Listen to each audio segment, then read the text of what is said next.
जिन भाइयों ने मेरे चैनल को सब्सक्राइब नहीं किया काइंडली वो मेरे चैनल को सब्सक्राइब करें और बेल का बटन प्रेस करें।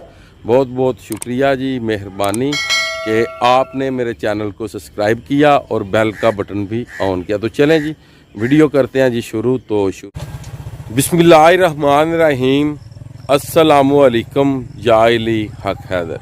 उम्मीद करता हूँ कि आप सब खैरियत से होंगे। आज का व्लॉग करते हैं जी शुरू। के किला किला पियां ढाइयां घर सड़ियां टोटल बकाया 15 मरले उत्थू बचे दी ते 1500 इत्थू बचे दी। यानी तुसी पोगे हो लाहौर। तुहाडे कोल ते कार है, तुसी ते जाओ जहां रेड़ा ते जो उत्ते आया तो ना चलान काट के परा करना लो भेज देना। लो जी लाला जी मारी ना जाओ, मार दे नहीं। अच्छा हाँ कब्रस्तान हर चीज बाहर मोटरवे तो माशाल्लाह जी, हर चीज बच गई है। कोई नुकसान ऐसा नहीं होया कि जिद्दां सानू तकलीफ होंदी कि यार साडे बजुर्ग सन, साडियां बजुर्ग हस्तियां सन या साडे वडेरियां दी कब्रां सन। जी जी, ये वजह कोई भी सानू अल्लाह ताला माफी दे, कोई भी तकलीफ नहीं हुई है वजह। अच्छा जी, ते सारा मनसूबा जेड़ा बाहर है, जी सारा ठीक जेड़ा है। निजाम है दुरुस्त है इंशाअल्लाह अल्लाह दे। अच्छा लाला जी की चेंजिंग हुई है जेड़ी ये मोटरवे दी पहला निशानी किथे लाई सन? निशानियां पहला तो सुइयां हणना लाइयां उस जहां ते वो छड़ के किला किला पियां ढाइयां घर सड़ियां। साडा बड़ा नुकसान होया। नुकसान बेबा आया और की होना है। अच्छा ਤੁਹਾਡੀ किन्नी की जमीन गई है बेच? साडी तो ऐसी कुछ 6 किला ही ला गए ना, और की करना। तो अभी जो थोड़ी सी मोटरवे इन्होंने आगे से कब्रिस्तान भी आपको बताया, वो भी बचाना था। फिर ये आगे आपको झाड़ियाँ दिखाई थी, वहाँ पे भी 1-2 मज़ार है वो बचाया। तो अभी ये जो डेरा है ये सारे का सारा मोटरवे की जद में है। और इरफान भाई बता रहे हैं कि जो इन्होंने पहले निशानदेही की थी उससे कोई किला क्या है? किला हाँ जी, वो जो किला जो जगह थी उससे आगे जाके उन्होंने निशानी लगाई है। तो लाला जी जी किला निशानी ना लाई है, अगर उत्थे रहंदी निशानी तो फिर तुहाडी जमीन बच जानी। जमीन इधर आई बचदी सी, इधर आई बच जांदी सी, हमें थोड़ी आउंदी सी। अच्छा हुण टोटल बकाया जमीन कितनी रह गई जे? टोटल बकाया 15 मरले उत्थू बचे दी ते 1500 इत्थू बचे दी। यानी तुसी पोगे हो। हाँ या उत्थे तो मेरी भी गई है ना नाल, केड़ी ਉਹ ਜਿਹੜੀ ਪੀਟਰ ਨੇ। तुहां तो जी गवाड़ी सी ना, तुहां तो पहले दिहाड़ी। ਕਿਉਂਕਿ ਮੈਨੂੰ ਪਤਾ ਸੀ ਉੱਥੋਂ ਦੀ ਲੰਘ ਜਾਣੀ ਹੈ ਜੀ। आ सारी गई ਇਹ ਗਈ ਹੈ ਨਾ, आ गई ਤੇ ਇਹਦੀ ਗੱਲ ਹੀ ਪਕਾਣਾ ਜੀ। ਸਵਾ ਤਰੈਕ ਨਾਲ ਲੋ ਜੀ, ਸਵਾ ਤਰੈਕ ਨਾਲ ਹੀ ਮੇਰੀ ਵੀ ਗਈ ਹੈ ਜੀ। ਤੇ ਜਿਹੜੀ ਮੇਰੀ ਪਰਲੀ ਜ਼ਮੀਨ ਹੈ ਉਹ ਬਚ ਗਈ ਹੈ ਜੀ। ਅੱਛਾ ਲਾਲਾ ਜੀ, ਤੁਹਾਨੂੰ ਕੋਈ ਮੋਟਰਵੇ ਦਾ ਕੋਈ ਫਾਇਦਾ? ਤੁਹਾਨੂੰ ਕਾਹਦਾ ਫਾਇਦਾ? ਹਾਂ ਰੇੜੇ ਚਲਾਣੇ ਮੋਟਰ ਹਾਂ ਦੱਸੋ ਜੀ ਸਾਨੂੰ ਕੋਈ ਨਹੀਂ ਫਾਇਦਾ। ਅੱਛਾ ਤੁਸੀਂ ਰੇੜੀ ਚਲਾਣੇ ਨੇ, ਹਾਂ ਤੁਹਾਨੂੰ ਕੋਈ ਫਾਇਦਾ ਨਹੀਂ? ਤੁਹਾਨੂੰ ਕਿਸੇ ਨੇ ਉੱਤੇ ਚੜਨ ਦੇਣਾ, ਚਲਾਨ ਕੱਟਣ ਦੇ ਉਸੇ ਵੇਲੇ। ਓਏ ਮੈਂ ਤਾਂ ਨਾ ਬੜਾ ਕੰਮ ਹੋ ਗਿਆ, ਇੱਥੋਂ ਬੰਦਾ ਮੋਟਰਵੇ ਤੇ ਚੜਦਾ ਤੇ ਸਿੱਧਾ ਲਾਹੌਰ। ਤੁਹਾਡੇ ਕੋਲ ਤਾਂ ਕਾਰ ਹੈ, ਤੁਸੀਂ ਤੇ ਜਾਓ ਜਹਾਂ ਰੇੜਾ ਤੇ ਜੋ ਉੱਤੇ ਆਇਆ ਤਾਂ ਨਾ ਚਲਾਨ ਕੱਟ ਕੇ ਪਰਾਂ ਕਰਨਾ, ਲਓ ਭੇਜ ਦੇਣਾ। ਲਓ ਜੀ ਚਲਾਨ ਜਾ ਕੇ ਤਾਰ ਆਵੋ ਅੱਛਾ ਲਾਲਾ ਜੀ, ਰੇੜੇ ਦਾ ਵੀ ਚਲਾਨ ਹੁੰਦਾ ਜੀ? ਰੇੜੇ ਦਾ ਕਿੱਥੋਂ ਚਲਾਨ ਆ ਗਿਆ? ਖੱਚਰ ਨੂੰ ਪੱਠੇ ਕਿੱਥੋਂ ਪਾਣ ਦੇ? ਰੇੜੇ ਦਾ ਚਲਾਨ ਬੜਾ ਸਖਤ ਜੇ। ਲੋ ਜੀ ਲਾਲੇ ਰੀ ਆਖ ਰਹੇ ਨੇ ਕਿ ਅਸਾਂ ਤੇ ਰੇੜਾ ਰੱਖਿਆ, ਅਸਾਂ ਤੇ ਮੋਟਰਵੇ ਤੇ ਨਹੀਂ ਚਲਾਣਾ। ਤੇ ਮਗਰ ਚਲੋ ਜਨਾਬ ਇਹਨਾਂ ਤੇ ਨਹੀਂ ਚਲਾਣਾ, ਅਸਾਂ ਤੇ ਗੱਡੀ ਚਲਾਣੀ ਹੈ। ਤੇ ਵਧੀਆ ਹੋ ਗਿਆ ਜੀ, ਮੋਟਰਵੇ ਦਾ ਲਿੰਕ ਸਾਡੇ ਇੱਥੇ ਨੇੜੇ ਹੀ ਤਕਰੀਬਨ 3 ਤੋਂ 4 ਕਿਲੋਮੀਟਰ। ਨਾਲੇ ਚੰਗਾ ਜੀ, ਪਾਕਿਸਤਾਨ ਦੇ ਵਿੱਚ ਜਿੰਨੇ ਸਾਡੇ ਰੋਡ ਵਧੀਆ ਬਣਨ ਦੇ ਤੇ ਉਹਦੇ ਵਿੱਚ ਇਹ ਵੇ ਕਿ ਸਫ਼ਰ ਜਿਹੜਾ ਹੋਵੇ ਉਹ ਬਹੁਤ ਜਲਦੀ ਇਹ ਸਾਡਾ ਜਿਹੜਾ ਖਤਮ ਹੋ ਜੇ ਕਰੇ ਦਾ ਜੀ, ਜਿੱਥੇ ਕਿਧਰੇ ਵੀ ਜਾਣਾ ਹੋਵੇ। ਮਗਰ ਲਾਲੇ ਰਾਂ ਦੀ ਜ਼ਮੀਨ ਗਈ 6 ਕਨਾਲਾਂ ਤੇ ਮੇਰੀ ਗਈ ਹੈ 3 ਕਨਾਲਾਂ। ਤੇ ਕੋਈ ਨਹੀਂ ਹੈ ਜੀ ਲਾਲਾ ਜੀ, ਜ਼ਮੀਨ ਦੀ ਕਿਹੜੀ ਗੱਲ, ਉਹਨਾਂ ਪੈਸੇ ਦੇਣੇ ਨੇ ਚੰਗੇ ਭਲੇ। ਇੱਧਰ ਤੇ ਕਰਕੇ ਗੱਲ ਕਰੋ ਨਾ, ਕਦੋਂ ਹੋਣਾ ਲਾਲਾ ਜੀ ਕੰਮ ਸ਼ੁਰੂ? ਉਹ ਮਨਸੂਬੇ ਖਤਮ ਕਰੂ ਨੇ ਜਨਾਬ। ਕਿਉਂ ਵੀ ਤੁਹਾਡੀ 6 ਕਨਾਲਾਂ ਆ ਗਈ? ਸਾਡੇ ਜ਼ਮੀਨ ਵਿੱਚ ਆ ਕੇ ਮਨਸੂਬਾ ਚਾਹਨਾ ਹੈ ਨਹੀਂ ਪਾਸ ਕਰ ਰਹੇ। ਇਹ ਕੋਰੀਆ ਨੇ ਜਨਾਬ ਠੇਕਾ ਲੈਣਾ ਜਨਾਬ, ਕੋਰੀਆ ਲੈਣਾ ਭਾਵੇਂ ਕਿਨੇ ਲੈਣਾ, ਇੰਡੀਆ ਨੁਕਸਾਨ ਉਹ ਨਹੀਂ ਬਣਾਉਣ ਦਿੰਦੇ। ਠੇਕਾ ਚਾਣਾ। ਅੱਛਾ ਜੀ ਚਾਹਨਾ ਨੇ ਪੈਸੇ ਦੇਣੇ। ਲੋ ਜੀ ਵੇਖਦੇ ਆ ਹੁਣ ਲਾਲੇ ਇਹਨਾਂ ਦੀ ਗੱਲ ਸੱਚੀ ਹੁੰਦੀ ਹੈ ਜਾਂ ਸਾਡੀ। ਤੇ ਇਨਸ਼ਾਅੱਲਾ ਤਾਲਾ ਉਮੀਦ ਹੈ ਕਿ ਜਿਹੜਾ ਮੋਟਰਵੇ ਦਾ ਕੰਮ ਹੈ 2 ਤੋਂ 3 ਮਹੀਨੇ ਤੱਕ ਸਟਾਰਟ ਹੋ ਜਾਏਗਾ। ਤੇ ਉਹ ਵੀ ਇਨਸ਼ਾਅੱਲਾ ਤਾਲਾ ਜਿੰਨੀਆਂ ਵੀ ਵੀਡੀਓ ਹੋਣਗੀਆਂ ਤੁਹਾਡੇ ਨਾਲ ਸ਼ੇਅਰ ਕੀਤੀਆਂ ਜਾਣਦੀਆਂ। ਹਾਸਲ ਹਾਸ ਉਹ ਵੀਡੀਓ ਜਿਹੜੀਆਂ ਲਾਲੇ ਨਾਲ ਦੀ ਜ਼ਮੀਨ 'ਚ ਜਦੋਂ ਨਾ ਲੈ ਕੇ ਆਉਣੇ ਨੇ ਨਾ ਜੀ ਉਹ ਮਸ਼ੀਨਾਂ ਤੇ ਬਲਡੋਜ਼ਰ ਤੇ ਡੰਪਰ ਜਦੋਂ ਚੱਲਣੇ ਨੇ ਇਹਨਾਂ ਦੇ ਦਿਲਾਂ ਤੋਂ, ਉਹ ਤੁਹਾਨੂੰ ਮੈਂ ਵੀਡੀਓ ਵਿਖਾਣੀ ਹੈ। ਲਾਲਾ ਜੀ ਮਾਰੀ ਨਾ ਜਾਇਓ। ਇਹ ਮਾਰਦੇ ਨੇ। ਅੱਛਾ ਹਾਂ लाले रियां ने मारते नहीं, मगर चलो अल्लाह ताला खैर करे जी। काफ़ी सारे भाई बोल रहे थे कि आपके गांव से मोटरवे ने रुख क्यों चेंज किया। ये मीज़ार आप देख रहे हैं सामने और इस साइड पे कब्रिस्तान है।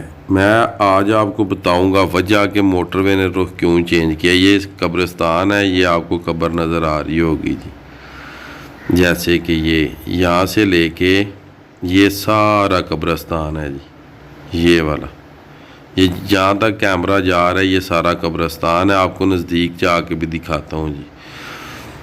और इस साइड पे आप देख सकते हैं जी, ये कब्र है और उसके बाद एक बिल्डिंग है, वो कैसे बची है वो भी इसी कब्रिस्तान के सदके और इस मीज़ार के सदके बची है जी। बिल्डिंग ये देख सकते हैं आप, ये बिल्डिंग ये वाली और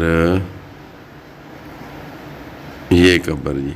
मैं थोड़ा कैमरे का जूम कम करता हूँ तो आप देखें जी, ये आप देख सकते हैं।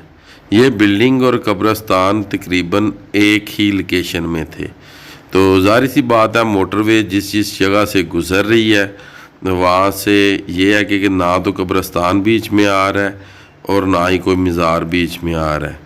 और ये जो आप देख रहे हैं ये वाली बिल्डिंग इसलिए बची है क्योंकि बिल्कुल इसके सामने कब्रिस्तान भी था और ये मीज़ार भी था, तो इसलिए ये बिल्डिंग बची है। अदरवाइज़ कब्रिस्तान ना होता तो फिर इन्होंने मोड़ नहीं था देना। जैसे कि आप देख रहे हैं दूर से, अभी आपको साफ क्लियर नज़र आ रहा होगा बिल्डिंग एंड वो मीज़ार और ये कब्रिस्तान।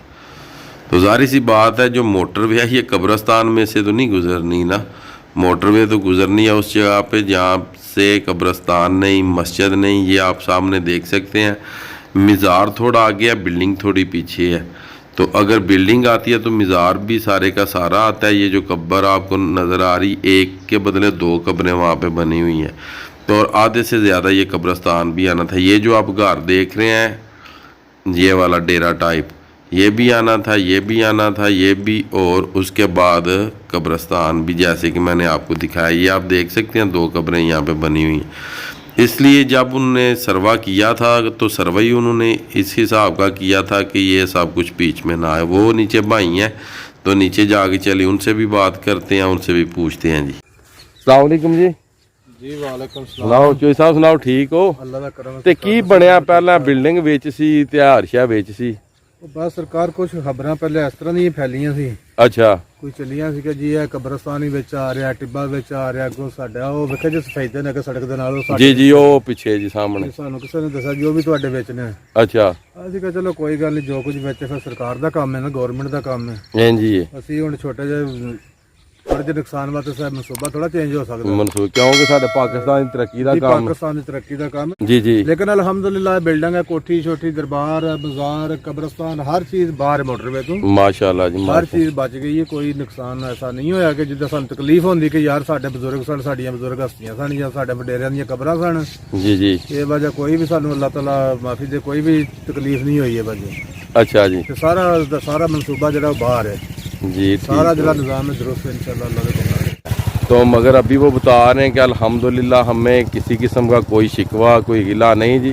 अल्हम्दुलिल्लाह हमारी हर एक चीज़ बच गई है। तो जो ज़मीनें हैं वो तो आती हैं तो और हम साथ हैं पाकिस्तान के साथ और गवर्नमेंट ऑफ पाकिस्तान के साथ के मुल्क की तरक्की में हम दस्त बाई दस्त और कदम पे कदम साथ हैं। तो इंशाल्लाह ताला हम साथ ही रहेंगे जी।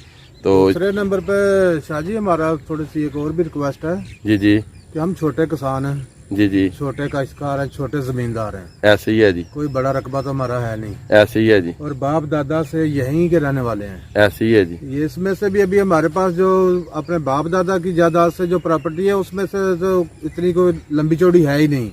ऐसे ही है ये जी। तो थोड़ी बहुत हमने ये भी जी। खरीद की है, खरीद की है, बैल ही है हाँ जी। जी बैल ली है। और इधर से भी हमने बैल ली थी। तो हम गवर्नमेंट को थोड़ी सी रिक्वेस्ट देते हैं कि हम छोटे किसान हैं, ये जानवर देखे हम जानवर चरा रहे हैं, अभी भी जानवर चरा रहे हूँ। ऐसे ही है जी। वो ठीक पीछे है, जी। पहले ही मैंने जो ऊपर से वीडियो बनाई थी तो इन्होंने बाजू हमारा जो घुमाया था रकबा जी। जो मोटरवे के अंदर आया है, जितना ये सारा गांव जानता, सारा इलाका जानता कि साडा अल्हम्दुलिल्लाह 4-5 किले रकबा जो है ना, जी जी समझ लो कि क्या बोलते हैं इसको, 40 कनाल ऐसी है जी 8.40 कनाल 40 कनाल रकबा साडा तकरीबन मोटरवे ਦੇ ਵਿੱਚ ਆਇਆ। जी जी ਤੇ ਅਸੀਂ ਰਿਕੁਐਸਟ ਕਰਦੇ ਹਾਂ ਕਿ ਸਾਡਾ ਨਹੀਂ ਨਿਰਾ ਹੋਰ ਵੀ ਪਿੰਡਾਂ ਦਾ ਜਿਨ੍ਹਾਂ ਦਾ ਨੁਕਸਾਨਾਤ ਹੋਏ ਨੇ ਉਹਨਾਂ ਨੂੰ ਗਵਰਨਮੈਂਟ ਦੇ ਕੋਲ ਸਾਡੇ ਇਲਾਕੇ ਦੇ ਵਿੱਚ ਜਗ੍ਹਾ ਕਾਫੀ ਗਵਰਨਮੈਂਟ ਦੀ ਪਈ ਹੈ, ਗੈਰ ਆਬਾਦ ਪਈ ਹੈ, ਤੇ जी ਸਾਨੂੰ ਅਗਰ ਇਹਦੇ ਮਤਬਾਦਲ ਉਧਰੋਂ ਜਗ੍ਹਾ ਸਾਨੂੰ ਅਲਾਟ ਇਹ ਕਰ ਤਾਂ ਦੇ ਬੜੀ ਗਵਰਨਮੈਂਟ, ਵਧੀਆ ਗੱਲ ਹੈ ਜੀ। ਅਗਰ ਗਵਰਨਮੈਂਟ ਸਿਰਫ ਸਾਨੂੰ ਨਹੀਂ ਜਿਨ੍ਹਾਂ ਜਿਨ੍ਹਾਂ ਦੀ ਵੀ ਗਈ ਉਹਨਾਂ ਨੂੰ ਅਗਰ ਇਹਦੇ ਬਦਲੇ ਉਧਰੋਂ ਗੈਰ ਆਬਾਦ ਰਕਬਾ ਦੇ ਦੇਣ ਤਾਂ ਅਸੀਂ ਕਾਸ਼ਤਕਾਰਾਂ ਦੇ ਇਨਸ਼ਾਅੱਲਾ ਜਾਨਵਰ ਚਰਾਉਣ वाले बंदे ਅਸੀਂ आबाद कर लांगे। माशाल्लाह। ये लें जी, मैं उम्मीद करता हूँ कि ये वीडियो आगे तक जाए। और जमशेद भाई कह रहे हैं कि हमारे इलाके में वाकई गैर आबाद गवर्नमेंट की काफी ज्यादा जो जगह ये पड़ी हुई है जी, मेरे तो जानवर उधर चले जी गए, उधर ठीक है चारा जो नुकसान ना किसी का हो जाए, जी ठीक है में जानवरों के आगे जी ठीक। तो वो कह रहे हैं कि हमारी ज़मीन के बदले जो गैर आबाद ज़मीन पड़ी हुई है सरकार की, तो इस ज़मीन के बदले हमें वो ज़मीन दे दें और हम इंशाल्लाह ताला आबाद कर लेंगे, हमें कोई मसला नहीं। और इंशाल्लाह ताला मोटरवे बननी चाहिए, ये पाकिस्तान की तरक्की का काम है और हम शाना बिशाना साथ हैं। तो आज की वीडियो, आज का व्लॉग करते हैं जी यहाँ पे ख़त्म। मुझे दीजिएगा इजाज़त। अल्लाह ताला आपको, आपकी फैमिली को दुनिया और आखिरत की तमाम खुशियाँ नसीब फरमाए। मैं आपका दोस्त, आपका भाई सैयद असमीन आबद, गुजरात फ्राम जलालपुर जट्टा। नेक्स्ट वीडियो आने तक ज़्यादा से ज़्यादा अपना ख्याल रखिएगा, मुझे दुआओं में याद रखिएगा। इंशाल्लाह मिलते हैं नेक्स्ट वीडियो के साथ। और जिन भाइयों के सामने मेरी वीडियो शो हो रही है वो मेरे चैनल को सब्सक्राइब ज़रूर कीजिए।